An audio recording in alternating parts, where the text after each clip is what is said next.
Hey, good Monday morning to you. We're at chapter 23 of the book of Acts, the early history of the church, and I just want to share with you a few verses out of this chapter. Paul has been called into question. He tried to share his testimony. They get upset there in Jerusalem, and so he is almost beaten by the commander when he realized he's a citizen. He said, no, we'll talk about this tomorrow. And so in chapter 23 it says, Then Paul, looking earnestly at the council, said, Men and brethren, I have lived in all good conscience before God until this day. I wish we could all say that, don't you? Start afresh every day. If you have a sin, 1 John tells us that if we say we're without sin, we're a liar and the truth is not in us. But if we'll confess our sins, he is faithful and just, forgive us of all unrighteousness. So start your Monday afresh. He says, And the high priest Ananias commanded those who stood by him to strike him on the mouth. Then Paul said to him, God will strike you, you whitewashed wall, for you sit to judge me according to the law, and do you command me to be struck contrary to the law? And those who stood by said, Do you revile God's high priest? Then Paul said, I did not know, brethren, that he was the high priest, for it is written, You shall not speak evil of a ruler of your people.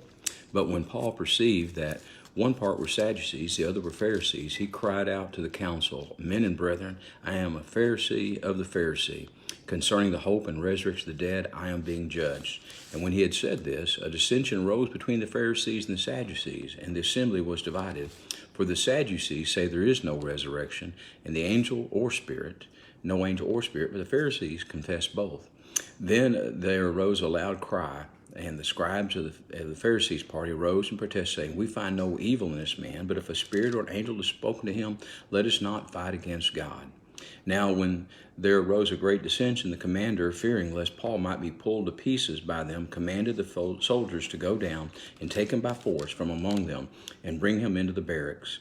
But the following night the Lord stood by him and said, Be of good cheer, Paul, for as you have testified to me in Jerusalem, you must also bear witness at Rome. Paul took comfort in that, knowing that he was going to go to Rome. God had told him that. That was his heart's desire. And so he continues.